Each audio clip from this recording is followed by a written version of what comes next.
in regard to the Restaurant Revitalization Fund, now kind of to jump around a little bit, we're going to hit some of the other topics that we had talked about before as well. The Restaurant Revitalization Fund was essentially put in place to keep restaurants open. This was free money. The amount of money ran out very quickly, unfortunately. So you can see that a congressman introduced the Entree Act. Entrepreneurs need timely replenishment for eating establishments. The person that comes up with all these names and acronyms is probably a job by itself. We had the CARES Act, we had the HEROES Act, all of those indicate a little bit of creativity as well. So this would be a welcome bill if this were to pass. I do think that there's appetite to pass this. This could kind of plug a little bit some of the areas that had already, it'll be a way to give more money into the program, and it'll be a way to get people who maybe didn't receive the funds or people that had to give the funds back an opportunity to get a little bit more of the help that is so badly needed in this industry. This was specifically a bailout for this industry. The lobbyists were pretty strong. The industry needed it. Why this industry compared to others? The restaurant industry affects not just restaurants. The restaurant industry employs a lot of people. The restaurant industry has supply chains up and down. So if you are able to keep the restaurants open, the amount of other industries that are indirectly, and in most cases even directly related, are going to benefit and also be able to stay open. So some of the issues with the grant, some of the funds had to be returned. And the reason is that there were two judges, both in Tennessee and Texas, that issued injunctions on the disbursements because the lawsuits argued that the priority period was unconstitutional. The priority period said that small businesses that were controlled by women, veterans, and socially and economically disadvantaged individuals were able to essentially get to the head of the line. Now, these areas needed the money. There's no reason that they shouldn't be afforded it. However, it was deemed to be unconstitutional that they were able to get to the front of the line because you were putting more onus, more priority on individual one compared to individual two.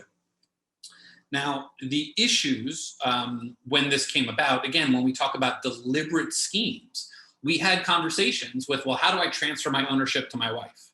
How do I get my mother involved? How am I able to change the current ownership so now I can get to the front of the line and I can get money? Again, not that simple. There are considerable tax reasons why one should not do that. And again, if the intent to make that sale was solely to get these funds, again, that's not something that we would certainly advise. The other downside, I think, in the issue with the grant is that it set up a lottery system. If you were able to get in early, if it's first come, first serve, if you had a proper accounting team, if you had a proper law firm that was helping you, and if you were able to get all of your ducks in a row and apply, you would be in a beneficial situation than somebody that didn't have those resources. And again, that's not necessarily fair. So to bail out an industry under the lottery system, again, the intention is right. But I don't think that that's the right way to go about it, because what it does is it creates a panic and it creates a rush. We were very busy during this time, very busy during the PPP applications 1 and 2, because there was this assumption that if I don't get it in right now, if I don't get it in right away, then I'm going to miss out. And that certainly provided true, with the recent revitalization funds, considering that there is now no more money in the program. The restaurant industry is huge. The restaurant industry employs a lot of people. It was the fastest growing sector in the US for a 10-year period, grew by about 19%. Okay, the amount of employees was large. Again, up and down the supply chain is being affected. We have people in our group specifically that may not necessarily be in the restaurant business, but they work directly with the restaurant business. So if we have people that are creating web pages or SEO for restaurants, if we have people that are suppliers, manufacturers, they could not benefit from this grant. They could not get in line and get money for this grant. Is that fair? Is that not fair? Now, again, they're directly related to the hospitality industry. They're helping the hospitality industry. And I guess the idea is if we're able to give money to the restaurants, and the restaurants are able to turn around and give money to their suppliers. So there is still a tremendous amount of restaurants that have closed. Unfortunately, we've had clients that have had to close, unfortunately. Over time, we will see the true damage of what the pandemic inflicted on this industry. We could already see certain research is showing that more than 400,000 small businesses have been closed, with millions more struggling again to make ends meet.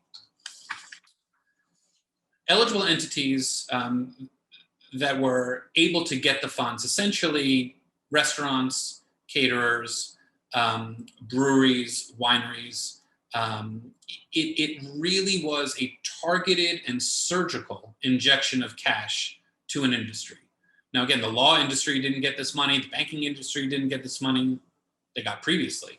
The accounting industry didn't get this money. Web designs. This was targeted for the restaurant industry specifically.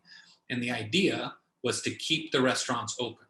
The problem, and again, which I alluded to, just throwing money at a problem. If you don't have people coming to the restaurant, then they're not going to be open. If there are health concerns about working in the restaurant, you're going to have a hard time getting workers back. So it isn't just putting money into a problem. Here again, though, you can see the amount or the categories of businesses that were able to apply for the grant. Now, the allowable use of funds. Here I'm going to compare and contrast with the Paycheck Protection Program. So essentially, you could use these funds for whatever you wanted.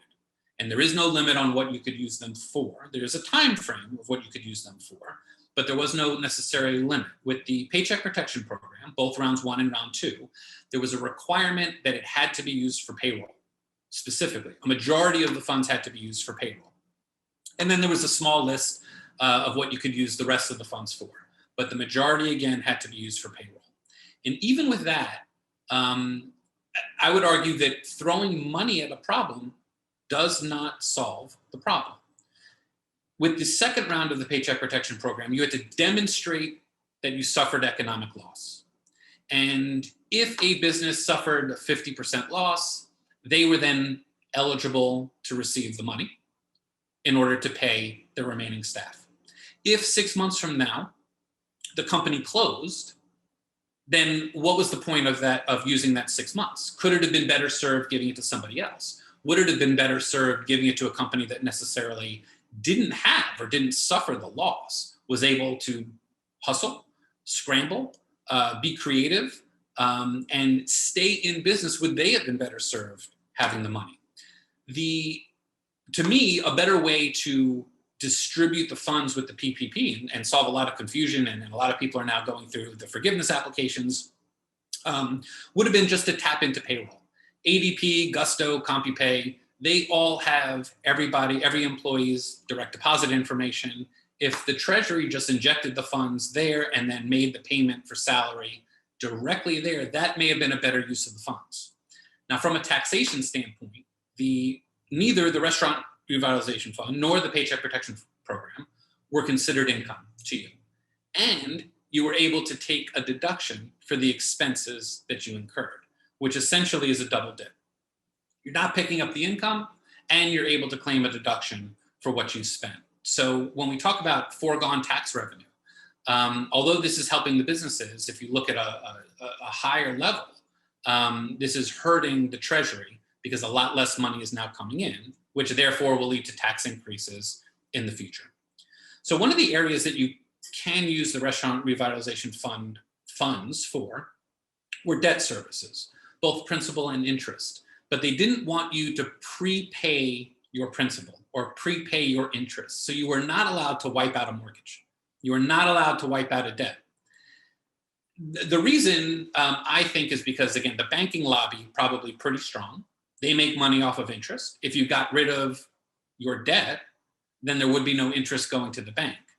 When you're making rules of what can be and what cannot be paid for, again, in theory, it makes sense. But I think if you're limiting the ability of the business, I think the Restaurant Revitalization Fund in allowing a lot more use of funds was a little bit better than what the Paycheck Protection Program did.